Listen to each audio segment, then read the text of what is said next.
Okay.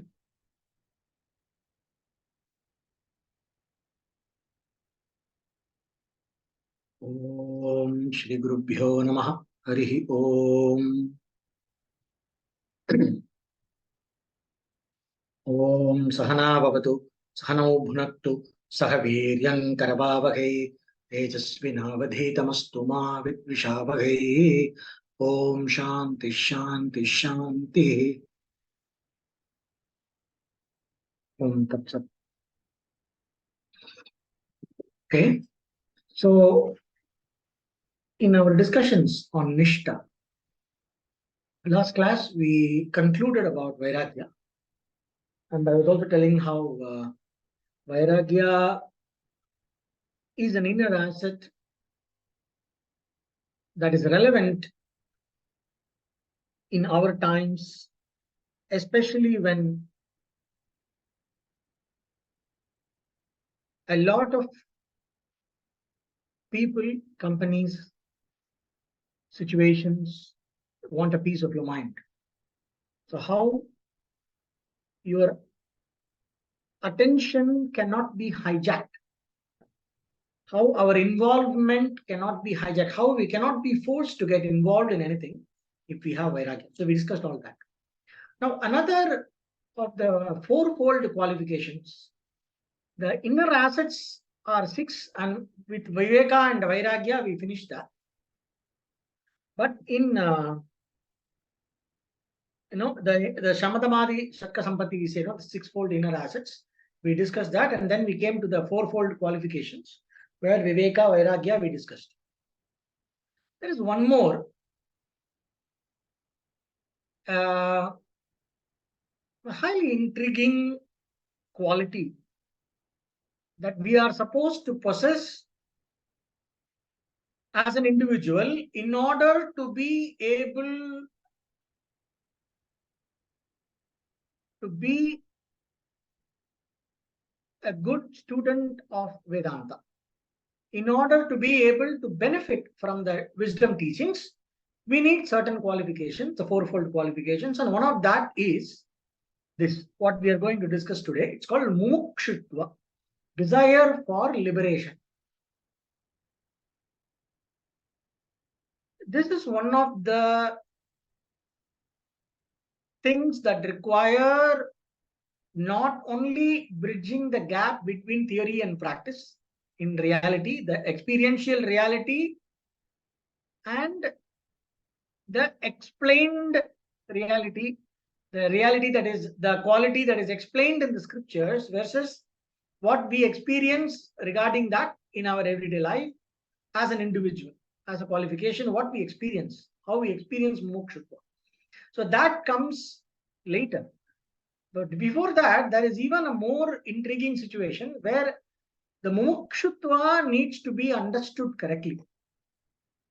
We'll come to that. Mumukshutva, when we translate loosely or when we translate literally, it is desire for liberation. Mumukshutvam. Mumukshu, a person who desires moksha, an individual who wants to be liberated. Mumukshutvam, the state of being an individual who is looking for liberation. Liberation, when we understand moksha, when we understand in our dharmic parlance, it is end of birth and death, the cycle of birth and the rebirths, birth and death, that is moksha. Now,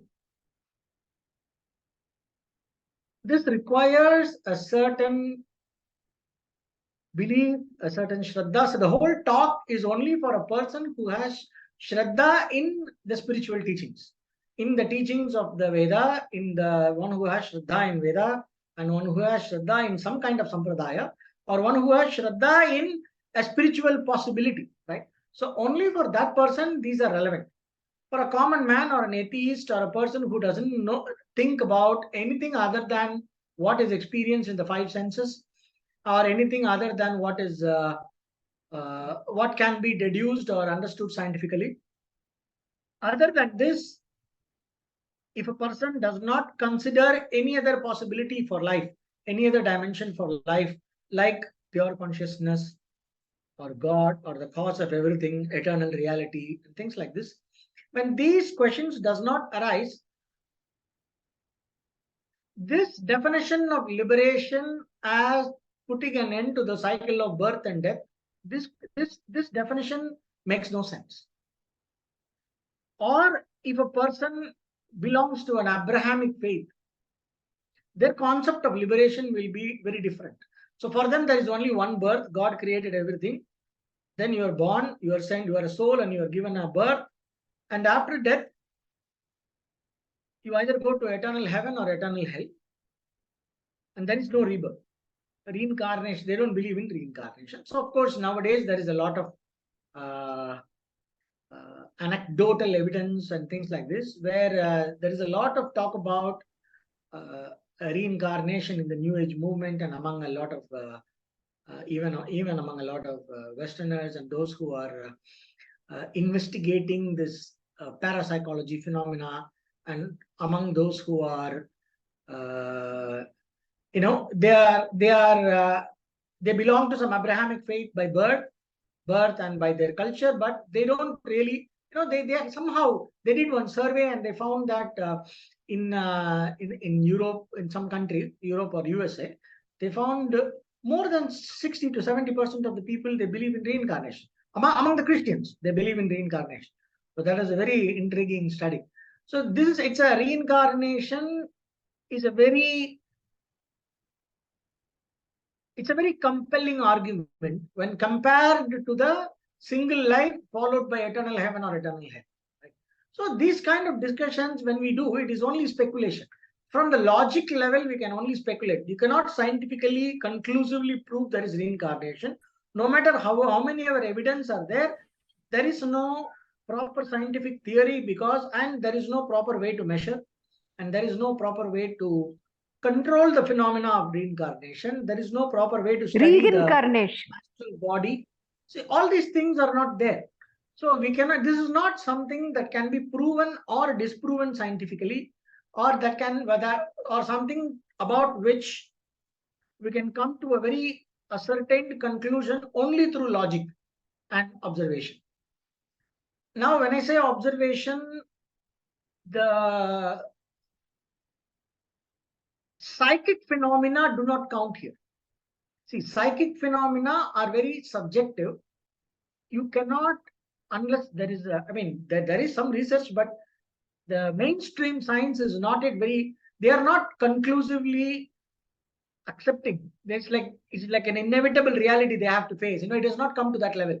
So it is not, it is something they can still dismiss in some ways, or they can say, it is not within the realm of science. Right? Only pseudoscience. So those people who subscribe to pseudoscience, they try to talk about the scientific basis of spiritual phenomena and all that. But the mainstream scientists don't accept it. So this belongs to the realm that is outside of science. Right? So reincarnation, astral body, soul, etc. These things are not within the realm of science, and there is no way in which you can study them. So these come under the realm of non-verifiable belief with respect to the five senses and logic. This is non-verifiable belief. Right. So we need Shraddha. We need Shraddha pending understanding. Probably you can go through some yogic practices and all that. Some special can develop some subtle vision, intuition, and those kind of things. And you can convince yourself, and still it is not enough to convince somebody else.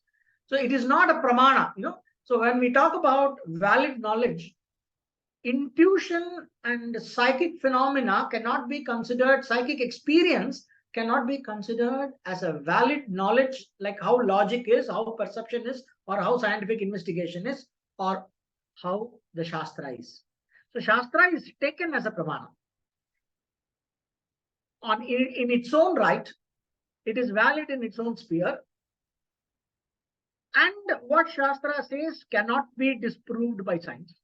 Shastra is adding as another dimension to the whole perceptible phenomena.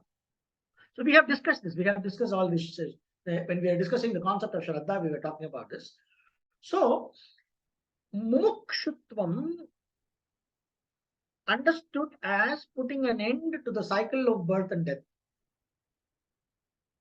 is based on the spiritual understanding born of Shraddha in the Vedas. So we are going to discuss this only within this framework. There is a lot of framework. I can dismiss, I can dismiss or agree with some Abrahamic faith.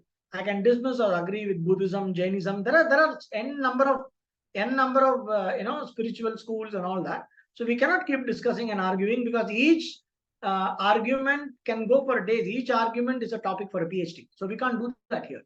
So, but what we are going to do is we are only going to discuss mumukshutvam within the Vedic framework, and within the darshanas of the Vedic framework, and how we can understand mumukshutvam as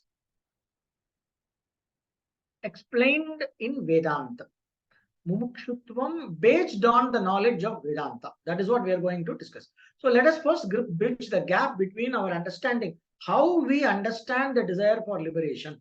So let us first examine that. So let us first understand what is this desire for liberation. Desire for liberation. Liberation from what? Liberation is always liberation from something. You say liberation from, in social context, they say liberation from oppression. If you are eating a lot of junk food, probably there is a liberation from constipation. If you are having some body pain, it is liberation from pain. So liberation is always the liberation from something. So at the very basis, at the very superficial, at the very simple level, simplistic level, a person pursues a lot of things. An individual, you or me, we go behind money, we go behind some wealth, we go behind some pleasures, we go behind knowledge, we go behind skills, developing skills, and we go behind a better body, a better mind, a better perceptive ability, all that, right? Now, and possession, different kind of things, wealth, etc., and pleasures, avoiding pain, sustaining and prolonging pleasure, repeating a pleasure. So we have all these pursuits. And a point comes when a person's intelligence matures. When our intelligence crosses a certain level of maturity, we start asking some fundamental questions. What is the point of all this, right? So what is the point of, okay, I'm making some money, I'm becoming rich, okay, I get all that. But I always see that any kind of pursuit results in a satisfaction that does not last. So that is the maturity. So when we arrive at a mature level of understanding and the way of looking at life, when we are processed and our intelligence is flowered, when there is no, this is possible when you are in a very a relatively relaxed kind of life, where you are not constantly on your toes for survival, things like that. Then, but at the same time, you are sensitive enough to recognize the struggle. We arrive at a certain level of maturity where we question, is there no end to this cycle, to this pattern constantly we're doing, right? So then there are two kinds of things. Like when we discussed Vairagya, right? So Vairagya is the negative side of mumukshutva, desire for liberation. Vairagya is recognizing, or Vairagya is disinterest, and disinterest in the limited pursuits. Vairagya. Any kind of limited attainment, any kind of experience, objectifiable experience that is conditioned by time and space, anything that I have to, anything that I have to arrive at with some effort, which I will inevitably lose by recognizing its temporariness, by recognizing the struggle involved in it, I develop a disinterest. That is Vairagya, right? So when Viveka, Vairagya, all that is there to some extent, then mumukshutva is the other side of Vairagya, where I see, let me be completely free of any kind of struggle. That would be mumukshutva. So Vairagya is the negative side of not desiring things and situations which require struggle. Because all the things require struggle, I don't desire for them. Because all of them cause pain and suffering, and they put me more and more pursuits, the objective and time bound pursuits constantly put me into the pattern of struggle. I don't want them. That is Vairagya, which is also the one side of Mumukshutva. The other side of Vairagya is Mumukshutva, or the desire for liberation, which is let me be free from all kinds of struggle. Let me be free from the need to struggle. Let me be free from all the compulsive patterns that bind me. Let me be free from any sense of bondage, any experience of bondage. So when we say, I don't want birth or death, I don't know, I want to escape from the cycle of birth and death. Wait, how did I come to this conclusion? So I am saying I am going to be a very good man. I'm going to do a lot of dharma. I'm going to do a lot of good things. Then I will reincarnate. I'll have a very nice afterlife. I will reincarnate in a good family, in a good, I'll have a good birth, and then I'll have a nice life, and I will have a better intelligence and all that. So again, what happens? Again, I go through the same cycle, and again, I will reincarnate, right? Or if I do a lot of special rituals and meditation and all that, and upasana, I may go to some higher plane of existence where, in these theosophy and all, they call as ascended masters. So similarly, for us, we say Siddhaloka, Brahmaloka, Indraloka, all that. So after there are two kinds of ways in which, by doing a lot of special rituals like Jyotishtoma, etc., the Brahmana can attain higher worlds after death. So after that, the soul is taken to a higher dimension, and then you live in a heavenly kind of a plane. Or you do upasana. They say you go to Vaikuntha, you go to Kailasha, etc. Now, Shivaloka, Vaikuntha, Siddhaloka, Brahmaloka.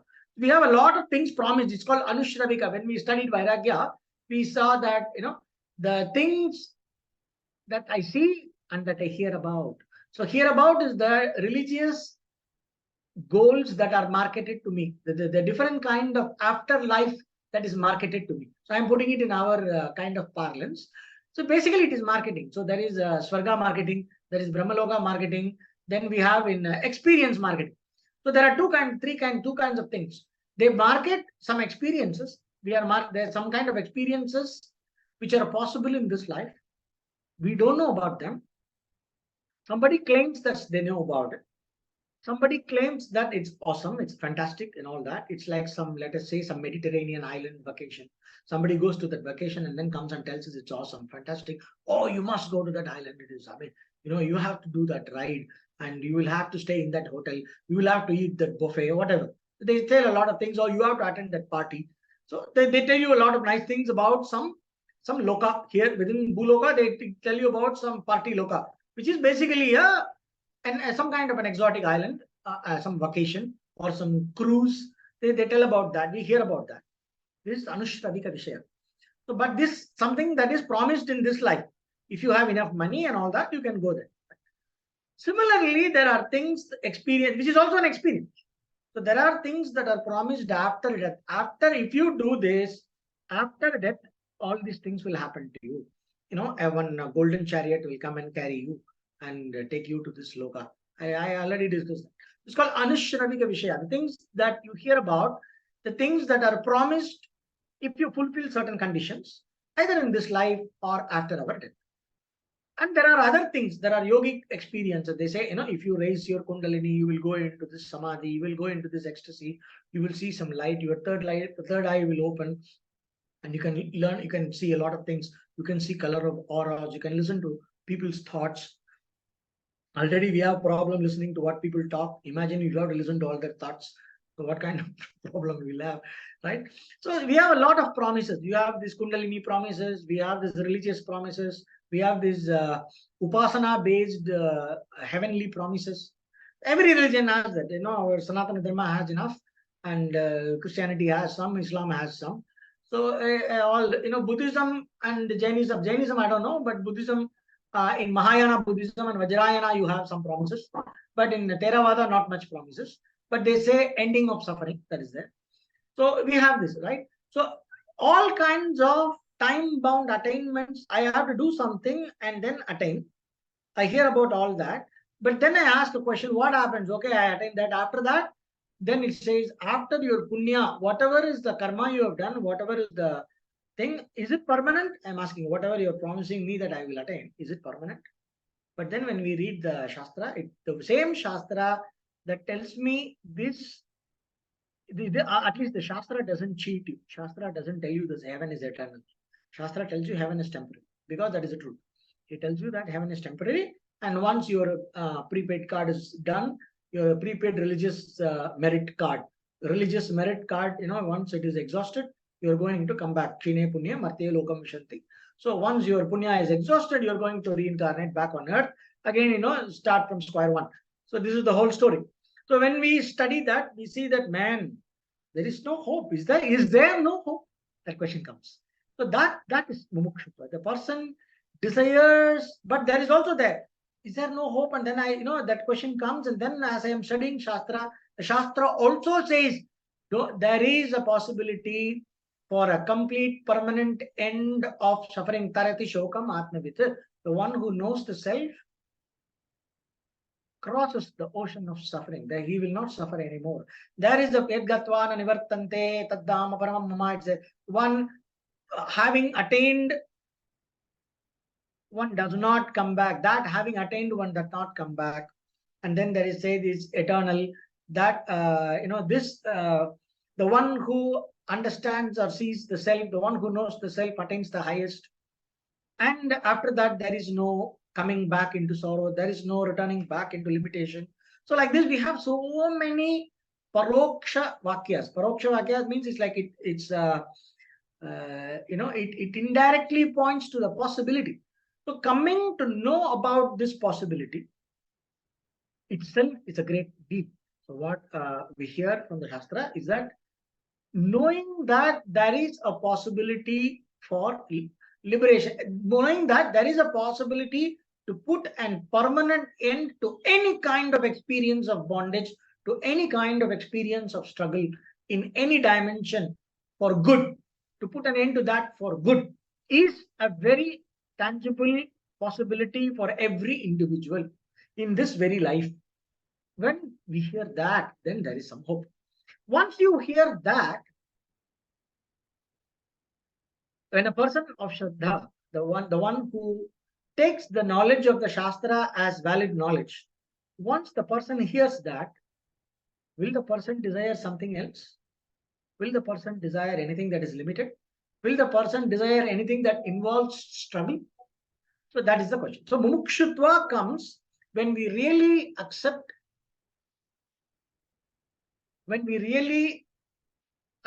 and internalize the possibility of a permanent end for any kind of experiential bondage or struggle.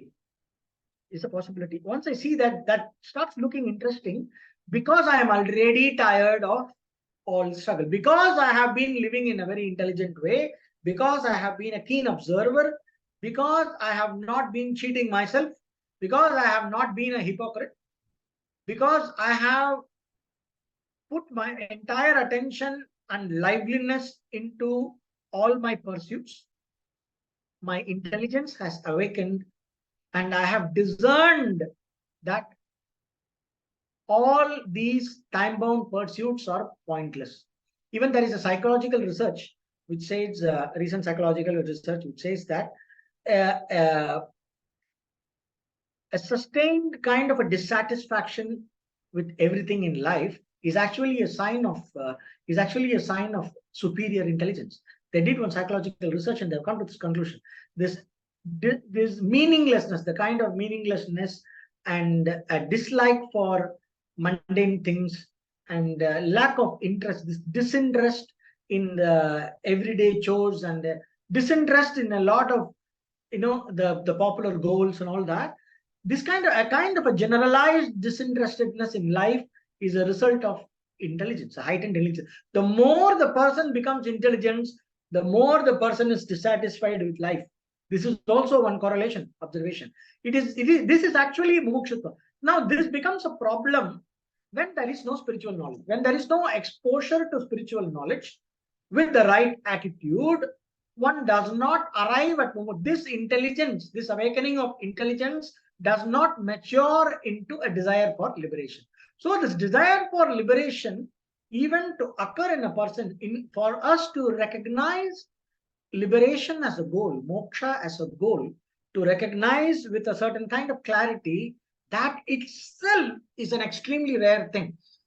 In Viveka Chudamani, the third verse, in Viveka Chudamani, it says, Manushyatvam Mumukshutvam Mahapurusha Samshrayaha.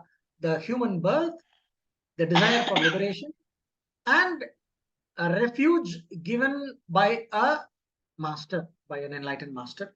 Mahapurusha is the person who is liberated while alive, or the person who at least understands the path to liberation, the one who is capable of guiding us.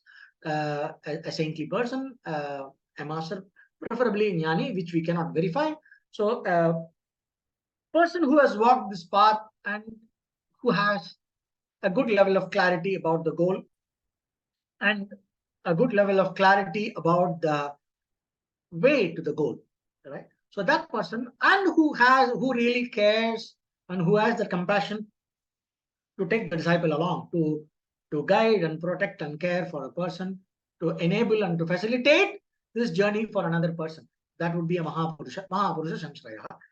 So these three things: human life, human birth, and a mature intelligence that recognizes liberation as a goal, and the protective care of a sage, a seer of truth.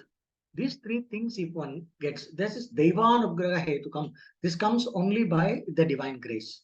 Only if the person has a lot of divine grace, and which means a lot of punya, a result of a lot of good karma from thousands and thousands of lives, a person arrives at this point where one can even recognize that liberation is a goal, right?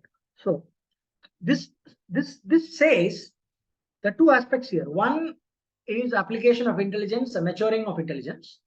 Another, God's grace. So this tells that we cannot impose liberation. Preaching about liberation may be useful for the right person. It will click. When you hear a pracharam, when you hear a Vedanta prachara, like for example, I am telling about liberation. Oh, the purpose of life is liberation. You are all wasting your life in pursuits of mundane pleasures and wealth that is transitory. We should all strive for liberation from birth and death. Take refuge in the Lord. Take refuge in the teachings of Vedanta. Right? Put an end to your suffering. So this might strike a chord with somebody who already has that maturity. Somebody who has the samskara for this kind of information, it will strike a chord. So that is all this prachara can do. The preaching can do only this much, where it will strike a chord and it can probably draw the attention of the one who already has samskara. So in a crowd, probably a handful of people will have the samskara, and then they will come and say, oh yes, what you said seems to touch me somewhere deep inside. So please tell me more about it. How can I walk this path towards liberation more? So what should I do? So Swami Shivananda was like that. Swami Shivananda used to inspire, draw a lot of people. Whoever had this samskara for liberation, they were not drawn like a magnet towards him. So his preaching was like that.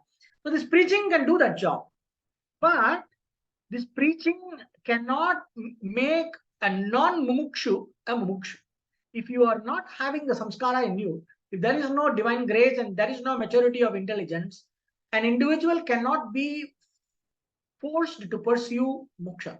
An individual cannot be made to appreciate moksha. It's not easy. So you have to you cannot convince. There's no point in constantly convincing a person, why are you doing this? Why don't you seek moksha? Why are you doing this? Why don't you seek moksha? If you keep on telling the person who is not ready, that person will try to get rid of you.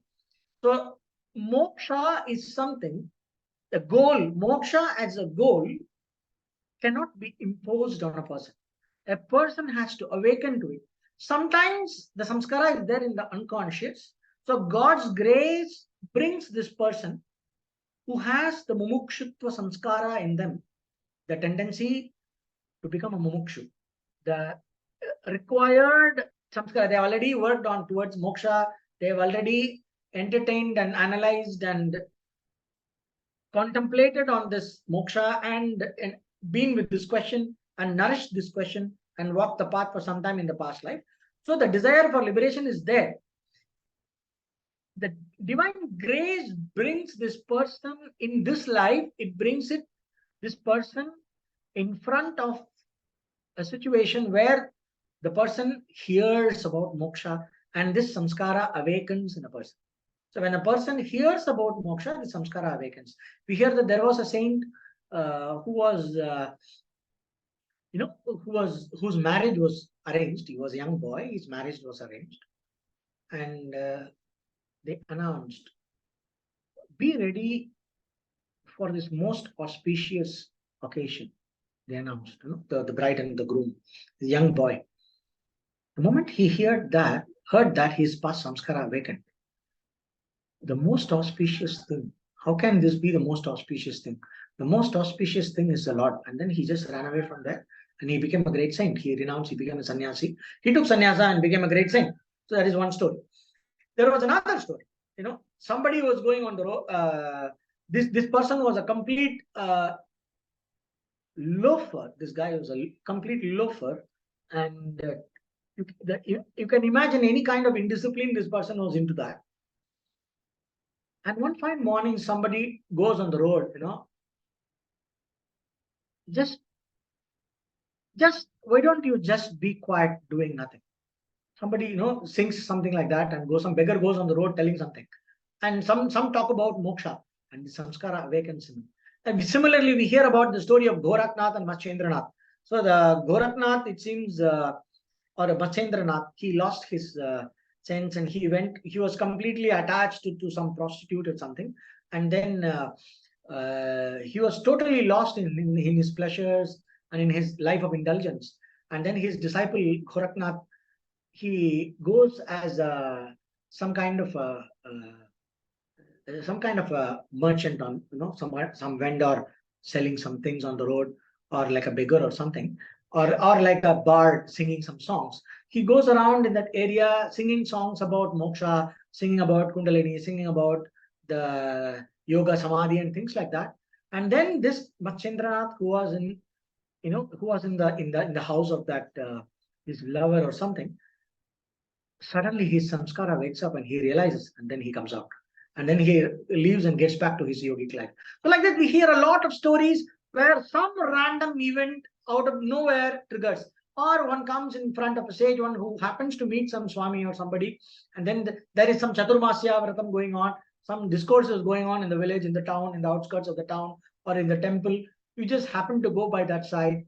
Then some line, exactly when you go, some line about moksha or something the person is saying, the upanyasaka or the sadhu is saying, and then it falls on your ears, and then suddenly you wake up. For me, you will be very surprised. I myself was surprised. In one movie, the hero renounces everything and goes. That's how it awakened. It was already there. The question and the pursuit was already there.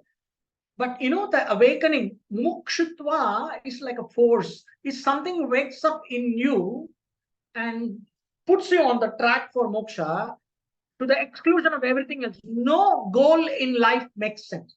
Absolutely nothing in life makes sense. Nothing except liberation makes sense. So that's a kind of an awakening to the goal. You suddenly realize what really matters. Like something totally awakens and you realize, wow, this is what it is. And I know nothing else makes sense. You want only that. So that is called mumukshutva. It comes like that, like a force from the heart. It's very deep, very unconscious. The whole mind, your ego, your entire ego is awakened to this purpose. Your whole ego structure sees only moksha as something that makes sense and nothing else. So that is mumukshutva. So I was watching this movie, and I was already exposed and all that, but what I told you, that full awakening of that unconscious ego had not happened by then. That moksha, some discourse, yes, moksha, theory, about viveka, vairagya, some Vedanta. I've studied all that. I knew all that, but it's there in our culture. When you grow up as in a spiritual household, then you study in a college which is connected to some spiritual institution, you keep hearing that. So, but that was not enough. I was also lucky to meet many sadhus and all that, but somehow moksha was not interesting. Some these were interesting, some psychic phenomena was interesting, but moksha as a goal was not the only thing that was meaningful to the exclusion of everything. Right? So that happened at this moment. In this movie, this hero, suddenly people who are very close to him, they cheat him for his property. He was a big zamindar or something. He suddenly realizes that how he had been made a fool of, and his trust was uh, his trust was was abused, and he was completely cheated. He realizes that, and then he realizes the pointlessness and banality of his life. Something, it's a typical movies fashion. But then suddenly, out of the blue, what he does, he has a small son. He gives his son to his sister as a baby. You take care of him. Make sure that he grows up without desire for wealth and money. Let him grow up as a good human being. He tells that. He renounces his entire palace and everything, wears a shawl and just walks out barefoot. Sannyasi. There is a very famous song also. I think the movie is called Muttu, Rajinikanth movie, Muttu. So when I was seeing this scene, Vidigadaya in the work, there's one song is there. So this man was walking out. When I saw that scene, something happened. It can happen. Why can't it happen in a movie? So you see that something happened. The whole from that moment, something changed permanently, and a complete transformation. That entire force of mukshutva, I think from past life, that whole force of mukshutva woke up. And after that, it was never the same. The mind was never the same. The way in which I was pursuing the spiritual practices was never the same. The whole current of the mind, the way in which the ego and the mind and the intellect, it processes our everyday experiences, what you seek in every experience of life, in every situation, in every pursuit, the hidden pursuit was only moksha. So this is what is called as we see that in Bhagavad Gita, second chapter, it comes Vyavasayatmika buddhihi ekeha purnandana bahusha kahi antascha buddhayor abhyavasayinam. There is a shloka.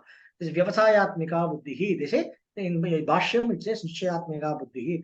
The intellect that is very clear, that is goal clarity, we say these days. So you have a goal clarity about moksha as the only goal. It comes as a huge force, like an entire unconscious, subconscious, conscious, your entire ego, individuality is aligned to that. And the sense of meaningfulness, the deepest level of meaningfulness in us, sees only this as a meaningful goal and nothing else. So this is mumukshutva. Right? Now, to some extent, we must have studied something, right? So sometimes what happens, because of past, it happens in two ways. You hear a lot of shastra, you have a lot of information, and suddenly when your thing wakes up, when your unconscious wakes up to it, you realize the importance of it. Then all the teaching that you have learned falls in place. And then you understand, because there is already a conceptual understanding. The conceptual understanding and your emotional alignment with that happens. Right? So this happens for a person who has exposure. No, there are people who have no exposure, but they have past samskara. So at this stage, what happens when you have a lot of past samskara, but you have no exposure to spiritual wisdom teachings, you know that there is something higher. It's something like that. You know there is something higher. There is something beyond all that. Come on, this cannot be life. I encounter a lot of people who come from the West who have this. They don't have exposure to Shastra. They have some exposure to the. They were like, for example, their exposure. There. I know somebody who was a very religious person. She was a Christian. She knows. She was very attracted to this. God was very important and all that. But somehow, something very deep inside was telling that person, "This is not it. This cannot be it. There has to be something else. There has to be." This sounds so stupid. There has to be something new. I'm just quoting that person's words. So I'm not calling anything stupid. So don't put some case against me. This is what the person told me. He said, "This sounds so limited and so limiting, and It sounds so stupid. It cannot be that. So there has to be something more. It's some uncanny kind of intuitive kind of a guess you have, that there is something much more meaningful. There has to be something that is eternal. There has to be a possibility of ending of all struggle and all kind of bondage. There has to be something that is permanent solution for this thing. There has to be something that is truly, really, abidingly meaningful. So this kind of faith is there with absolutely no logic. There is no information to justify this, but this is such a strong feeling they cannot ignore it. And then they go in search of that. So usually they end up coming to India and traveling and hearing and meeting gurus and all that. Usually their prarabdha takes care of that, their journey, and then they probably end up with the right teaching. Sometimes if they don't have enough punya, they go around with a lot of wrong teaching, and it takes some time before they end up in the right teaching. But it takes them step by step. Some kind of grace takes the person. So that is why mukshutvam is devanugraha hetukam. The mumukshatvam, the desire for liberation to happen in the right way, the desire for liberation as a force to direct you in the right direction. That is where Mahapurusha Samshraya, the protective, nourishing, educating care of a knower of truth. Mahapurusha here basically means a knower of truth, or at least who is not misaligned with the truth, right? The one who is a knower of the source of truth, the one who is somehow aligned with the parampara, at least. If not truth, at least he is aligned with the Sat Parampara. He may not be a Sat Guru. Sat Guru in the sense, the real Sat Guru. The Sat means the one who knows the truth, not somebody who has simply a title of Sat Guru. Anybody can know. There are all kinds of people who have, they use it as a title. Like we have Paramahamsa. Paramahamsa is a title of a sannyasa diksha. It's a level of sannyasa. There is a Kuticaka, Bahudaka, Hamsa, Avaduta, like that. One of the types of sannyasa is Paramahamsa sannyasa. One person who takes that kind of sannyasa is a Paramahamsa. But there are people who use Paramahamsa as a title. And somebody who becomes Paramahamsa, one of the titles is Saraswati, right? We have Saraswati, Bharati, Tirtha, etc. So there was one Swami who was a Saraswati. He married he left sannyasa and he married some European lady, and they had children. And the surname, the family name of the children is Saraswati. So it's there. They are very famous in some circles. So, so all the children have the surname is Saraswati. So if you say, let us say the person's name is some Vijay Saraswati, let us say the person's name is Vijay Saraswati. So does not mean that person is a sannyasi. So we all think, Saraswati means sannyasi. Somebody can use Paramahamsa. So now Paramahamsa has become a title. So I'm not talking about Sadguru as a title or Sadguru as a brand name. I'm talking about Sadguru as a character as described in the Shastra, as somebody who is a knower of the truth and who can take you to the truth, which is Shrotriyam Brahmanishtam. We have a very clear definition in Mundaka Upanishad. So Mahapurusha Samshraya means under the care of a Shrotriya Brahmanishta, the person who has studied the Shastra and who has studied under a proper guru in the Sampradaya, and who also has internalized the teaching in his own personal experience. So this is a Shrotriya Brahmanishta. Brahmanishta means enlightened. I will never know somebody is enlightened. So I make sure that the person is at least in a parampara and has done some study and has some clarity and has a decent recommended lifestyle. Somewhat, at least somehow the person has some kind of a dependable kind of a lifestyle, a renunciant lifestyle. So that would be a spiritual lifestyle. That would be a Mahapurusha, right? From what we can practically adopt in our search. So that a Shrotriya, a person who is a Shrotriya is enough to be a Mahapurusha. So that person's also. So that means the desire for liberation and coming in touch with the right guidance. These two things comes by God's grace, which is nothing but the result of our own past life punya. Prayers are also creating punya. So one can pray. So I used to do for getting my guru. I used to do one Swamiji. I'll tell you how this Mahapurusha thing works. I met one Swamiji, and I was asking, I need to find my guru. So I read these books like Yogananda's autobiography and all that when I was a kid. So I was like, I need a guru. Once that thing happened, okay, I need a guru now. So I need a. So any sannyasi I meet, how do I find a guru? I was asking. I did not say, will you be my guru? because I didn't feel that with that person. And they are such honest people. They did not say, I will be your guru. You have come to the right place. I am your guru. And no, I will initiate you. No, nothing. They were very clear.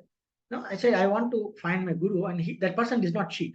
It's a very honest person. He said, this is a prayer. You do this prayer for one mandala. With the grace of Subramanya, you will find your guru. So that person gave me one stotra and all that to do it like a anushtana for one mandala. I did that. And it led me to my guru eventually, right? So I don't know if that led, but definitely it must have gotten some grace. So to get the right kind of guidance, what one has to do as a mumukshu, once a person has the desire for liberation, one has to do a lot of prayers and chanting, what is called as swadhyaya. Whatever knowledge, systematic knowledge is available from the sampradaya, from the teachers that are around us, from lectures like this, you take to a lot of japa and prayers and puja and all that, and to a disciplined lifestyle that brings the grace, the force of grace, opens our life and opens our mind, opens our hearts to the grace. Like Ramana Maharshi says, grace is like the sunlight. It is always there. You don't have to, you don't have to bring grace. You just have to open yourself. You are holding an umbrella. Remove the umbrella, the sunlight will be on you. So like that, you are blocking the grace. So basically, all the prayer that we do is to release our block that prevents us from receiving the grace, that prevents the grace from flowing in our life. So all the egoistic blocks, all the indulgent blocks, the different kind of chitta shuddhi that we have. So when we work with that slowly, we understand that desire for liberation is required, grace is required. These two go together. When grace is there, the desire for liberation will take us in front. When combined with grace, will take us in front of the right teacher. And from then onwards, we are taken care. Nothing to worry. Now, in this mumukshutva, in this desire for liberation, we have seen a few things. One, it could be an unconscious, somehow, some kind of a hazy guess about a possibility of permanent relief from suffering. Some kind of a faith, some kind of a subconscious faith in a higher possibility. Life can't be this. I just can't, take birth, go through all these struggles, get old, die. Okay, I believe in the scriptures, again be born again, go through the same rut, die, again be born, go through the same rut and die. And if I'm lucky, I am born as a human. And if I'm not lucky, I am born in some animal body where I cannot even think this. And then I'm back to human. Then I'm into some demigod, human, demonic life, animal life. Keep on going in all the different kind of life forms. Again and again and again struggle, birth, death, birth, struggle, death, birth, struggle, death. What's the point? This cannot be. There must be some kind of a meaning, some kind of a higher purpose, something that really matters. When we intuit that, that kind of an intuitive faith that comes from a certain kind of a maturity that has been happening inside, and some kind of samskara from past life. This is unconscious mumukshutva. A conscious mumukshutva would be this awakening of intelligence combined with the right information from the Shastra. It tells you what is moksha. When you listen to Vedanta, you have a clarity on what is moksha. And this mumukshutvam, desire for liberation, in even a more higher level. There is possibility of liberation, and for liberation, I have to go to Acharya, and this Acharya will give me liberation, which is either, if you are, either going to Vaikuntha version, or it is, Jivan Mukti version, or it is some Kevala Jnana version, or it is a Mahaparinirvana version. Whatever is the version, depending on what Shraddha you have in what Sampradaya, you will be going to some kind of a master. So you know how to go, right? This is one. But there is a even higher level of mature desire for liberation. This desire for liberation is not a desire for liberation anymore. It is not, you understand what is the nature of this liberation. Or in other words, you understand what this liberation cannot be. Liberation or moksha I arrive at a certain clarity about it, and I get to know what it cannot be.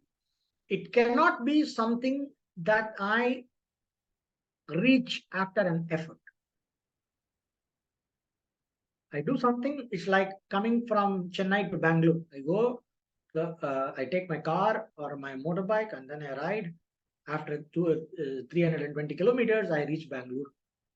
Like that, liberation cannot be, I do this so many avartis of this mantra, I do this ritual, blah, blah, blah, blah, and then some golden chariot comes and I go to some place, that's liberation. No, that cannot be liberation. I get a clarity about that. Now, this clarity you will get when you study the Shastra. I'm just telling you what it means, right? So what is clarity? The mature liberation, mumukshutva, when it is really mature, it becomes what is called as jijnasutva, a desire for knowledge. How it is first you recognize what moksha is not. Moksha is not something that I attain with effort after some time, not a point where I reach. It is not some kind of a purificatory modification. It's not some kind of a purification. I purify my body with a lot of hatha yoga, nadi shuddhi, etc. Then I do some tattva shuddhi. I know tantra, they do all that tattva shuddhi, bhuta shuddhi, and all that. And then I arrive at I reach a certain state of body, mind, of purity, inner purity, that is moksha. And what happens if somebody makes you impure? No? It cannot be permanent. It is not a result of purification. It is not a result of modification. I transform my body into some golden body, some pranic body, some supra-mental body. All this, this transformation of my prakriti, my body and my light body, whatever, vital body, all this kind of a number of bodies, all these bodies transform into something. Sambho, like in Tibetan, they say Sambhoga Kaya, all the different Kayas you have. You transform your astral body into the body of a divine being. That is called transformation. It is not a result of, it cannot be some kind of a transformation of my instruments, my body and mind. It cannot be a creation. It is not something that I do and create. It is not a condition that I create by effort, like how a potter makes a pot. It's not something that I create. It's not like a painting. I don't create moksha out of some a set of tools and things, and I don't create it. It's not a condition that I create. Because if I create a condition, I will have to sustain it. And constantly sustaining it means struggle. Then that is not liberation. And if I can be created, it can be destroyed. So then it cannot be a permanent solution. So moksha, the permanent solution, cannot be something that I attain, cannot be something that's the result of some purification, not something that I reach. That's not something that is a result of purification. That is not some result of some modification. It is not something that is a creation. When I rule out all these possibilities, then I see it has to be something. If it is permanent solution, it has to be something that is already there. I already have it. That means if it is already there, I must be already having it. Then it is a problem of knowing. It's something not to be attained, but it is something that to be understood. So this liberation can be a result of some kind of an enlightenment or a knowledge. It is of the it has to be of the nature of knowledge. It has to be of the nature of freedom from ignorance. It cannot be.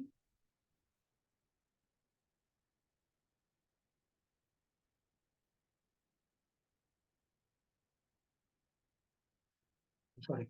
It cannot be any of these results of any kind of effort. It cannot be attained in time because it will be lost in time. If it cannot be attained in time, that means it is already there. If it is already there, then it is not something to be attained. It is something to be become aware of or to be understood. Then my seeking of liberation becomes a seeking of knowledge. That is called a mature desire for, when a desire for liberation matures, it becomes a desire for knowledge. So mumukshutvam becomes jijnasutvam, the one who seeks knowledge. So that is how the Shastra takes us and helps us. The study of Shastra helps us. The study of the right Vedanta helps us to make our desire for liberation into something that is sensible and something that is intelligent, and makes us truly understand what is liberation. First, we understand what is not liberation by very clearly analyzing the different experiences And then we understand that with proper analysis and with proper shraddha and with proper teaching, we arrive at the clarity that it has to be of the nature of knowledge. Then we are seeking only knowledge. When we are seeking knowledge, we have a different kind of mind. We have a different quality of mind. A seeker of something that is unknown is given to effort of action. But while a seeker of something that is of the nature of knowledge is not addicted to action, but this person is devoted to the effort of understanding. No, effort of doing and getting something done is a different kind of an intellect, an orientation, and than when compared to the nature of the mind that seeks to understand. It's a contemplative mind. A mind that seeks to understand is of a different quality than the mind that seeks to get things done. The mind that seeks to get things done is like a karmic, it's like a karmi. Karmi means the one who is devoted to action, but this one is devoted to knowledge. That is why this very clear distinction is there in Bhagavad Gita. It says jnana yogena sankhyanam karma yogena yogina. The ones who are devoted to action and the one who are devoted to knowledge. So the mind that is devoted to knowledge is the mind that recognizes it's a result of the maturing of mumukshutva. When mumukshutva becomes really mature and becomes jignasatva, so mumukshutva is really not desire for liberation. Mumukshutva is desire for knowledge. In the sense, the knowledge of reality, the knowledge of the self. You understand that it has to be something about me. So you seek to know the self. That is why Adi Shankaracharya ji in Sadhana Panchakam, he says, Atmecha Vyavasiyetam. First he says, Bhavasuke Doshon Sandhiyatam. May you look at the defects of all the worldly pleasures. Bhavasuke, all the pleasurable attainments of this life and afterlife. Try to see their inherent limitation.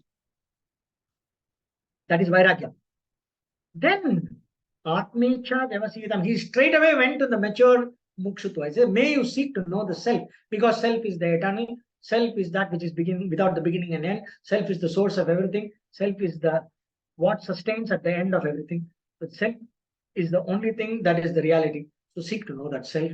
By knowing that self, all your struggle and all the sorrow will come to an end. Tarani Shokam Atmavita. So Atmecha Vyavasiyetam. He says this Atmecha Vyavasiyetam is Mumukshutva. So we have understood what is this mumukshutva, and we have also seen that it is a result of grace. So if we need to really actualize mumukshutva in our life, we need to obtain a lot of divine grace, and the divine grace is obtained by doing a lot of punya karyams, meritorious deeds, and trying to be as selfless as possible, trying to be as dharmic as possible, and do a lot of prayerful activities. May all our activities become prayerful, and do a lot of chanting japa. When we do a lot of nama japa or mantra japa, these kind of things bring the grace that is required for mumukshutva to become a possibility, for us to get that mature intellect which will see moksha as a worthy goal, eventually see moksha as the only goal that is worthy. And then you understand what is this moksha, which is basically not getting something or arriving somewhere, but moksha is basically understanding my true nature, and then you seek to know the self. So that this process of maturing of the intellect to see self-knowledge as the only thing that is worth pursuing, this kind of maturity, arriving at this kind of maturity is mumukshutva. And this is how we do it. And there is no other way but this. There is no other way for liberation than understanding the self. There is no other way to arrive at the desire for liberation. One cannot push the desire for liberation down somebody's throat. We have to begin with, let's suppose if we are giving some classes, and if we are, facilitating some spirituality for some people, if you are in some role of doing that, we cannot push liberation. We cannot preach. We cannot market liberation.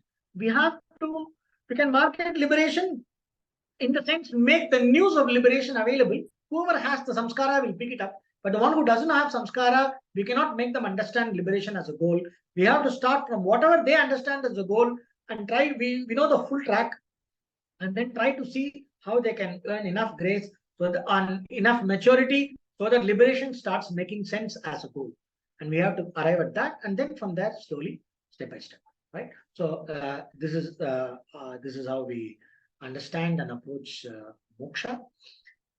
And the quality of seeking moksha, which is mumukshutva. We will discuss other spiritual topics of relevance and how to understand them, how to bridge our gap in understanding them in the right way, and how to bridge the gap between our abidance and the understanding. And we will continue with that. So with this, I will conclude today's discussion. Om Purnamadah Purnamidam Purnat Purnamudachyate Purnasya Purnamadaya Purnameva Vadishyate. Om Shanti Shanti Shanti. Om Tat Sat. Thank you. Thank you, sir. Thank you, sir. Yeah.